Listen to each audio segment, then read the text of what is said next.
Alors avant de commencer cette vidéo, j'aimerais avoir votre avis.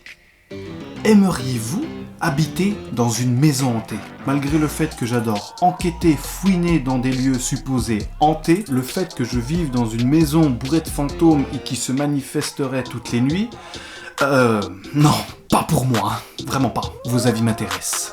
Alors aujourd'hui, on va se poser la question, pourquoi les fantômes hantent-ils certaines maisons?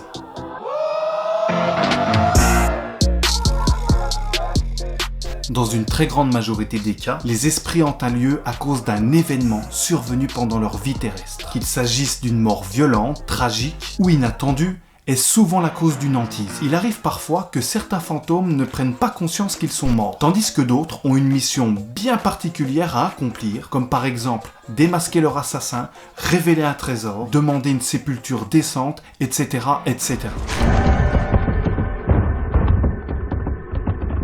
Tant que cette mission ne sera pas accomplie, ils hanteront le lieu. D'autres encore se manifestent pour donner un dernier au revoir ou voire même rassurer leurs proches vivants. Si votre maison est hantée, dites-vous que le fantôme qui l'habite a probablement vécu dans ses murs ou a vécu des moments émotionnellement intenses. Plus rarement, un fantôme peut hanter votre maison car durant sa vie terrestre, il aurait vécu ici de grands moments de bonheur et aurait beaucoup de mal à se détacher de ces lieux en question. Mais que cela vous rassure, en aucun cas, un fantôme est là pour vous faire peur ou vous faire du mal. Mais dans tout ça, les fantômes, pourquoi ils sont si actifs la nuit? Sachez qu'un fantôme peut aussi bien faire son apparition de jour comme de nuit. Mais effectivement, dans la plupart des cas, les manifestations se font plus ressentir la nuit, car durant la période que l'on appelle l'heure des sorcières, c'est-à-dire entre minuit et 4 heures du matin, certains spécialistes pensent que durant cette période, les activités paranormales se font plus intenses, tout simplement à cause de la Lune et ses effets magnétiques sur la Terre. Cela peut expliquer que beaucoup de témoignages font état de manifestations paranormales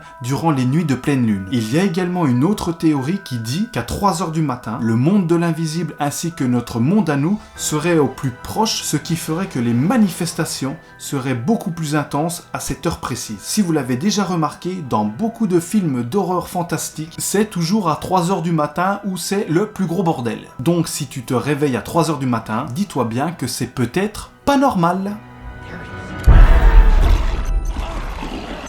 J'espère que cette petite vidéo t'aura plu. Mets-moi en commentaire ce que tu en as pensé. Je vous dis à très vite. Ciao!